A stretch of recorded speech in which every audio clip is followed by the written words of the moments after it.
এই পার্লামেন্ট সংসদ থেকে কি করা হয়, দেশের মানুষের জন্য এমন কিছু আইন প্রণয়ন করা হয় যাতে করে মানুষ শান্তিতে থাকতে পারে, মানুষের কপালে দুঃখ দুর্দশা যাতে স্পর্শ করতে না পারে।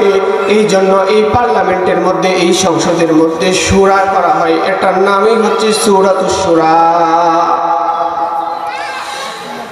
এখন আসেন, এই পার্লামেন্ট থেকে যে আইনটা পাশ করা হলো, দেশের মানুষের কপালে শান্তি আসার কথা ছিল, মানুষের ভাগ্যের পরিবর্তন হওয়ার কথা ছিল, মানুষের কপালে দুঃখ দুর্দশা না থাকার কথা ছিল, কিন্তু আজও পর্যন্ত আমরা দেখলাম না মানুষের তৈরি করা আইন দিয়া হত্যা বন্ধ হলো না, চাঁদাবাজি বন্ধ হলো না, ধর্ষণ বন্ধ হলো না, ব্যভিচার বন্ধ হলো না, মানুষের তৈরি করা আইন দিয়া সুদ বন্ধ হলো না, ঘুষ বন্ধ হলো না, ব্যভিচার বন্ধ হলো না, কোনো কিছুই বন্ধ হলো না।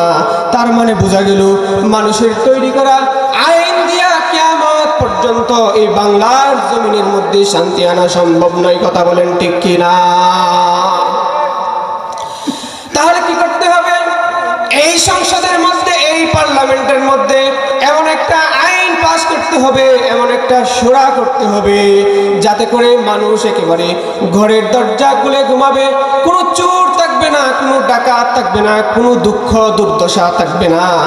ওই রকম সংবিধান দিতে হবে, আর সেই সংবিধানটার নাম হচ্ছে আল কোরআন। আওয়াজ দিয়ে বলেন, সেই কোরআন, সেই সংবিধানের নাম কি? আল কোরআন। সম্মানিত হাজিরিন, আল্লাহ পাক রব্বুল আলামিন কোরআনুল কারীমের মধ্যে বলেন, শারআ লাকুম মিনাদ দীনি মা ওয়াসসা বিহি নূহা। আল্লাহ রব্বুল আলামিন বলেন, আমি আমার দ্বীনকে, আমার জীবন বিধানকে আমি নির্দিষ্ট করে দিয়েছি, লিপিবদ্ধ করে দিয়েছি। আল্লাহ রাব্বুল আলামিন আমার রাসূলকে বললেন, ইয়া রাসূলুল্লাহ, আমি আপনার উপরে আমার দ্বীন, আমার জীবন বিধানকে নির্দিষ্ট করে দিয়েছি, লিপিবদ্ধ করে দিয়েছি। শুধু আপনার উপরে আমার দ্বীন, আমার জীবন বিধান নির্দিষ্ট করে দেই নাই, আমি আল্লাহ রাব্বুল আলামিন যত পয়গম্বর দুনিয়াতে পাঠিয়েছি সমস্ত পয়গম্বরদের উপরে ওই একই দ্বীন, জীবন বিধান নির্দিষ্ট করে দিয়েছিলাম। এবার এই দ্বীনের গুরুত্ব বোঝাবার জন্য আল্লাহ রাব্বুল আলামিন কয়েকজন বড় বড় নবীর নাম নিলেন।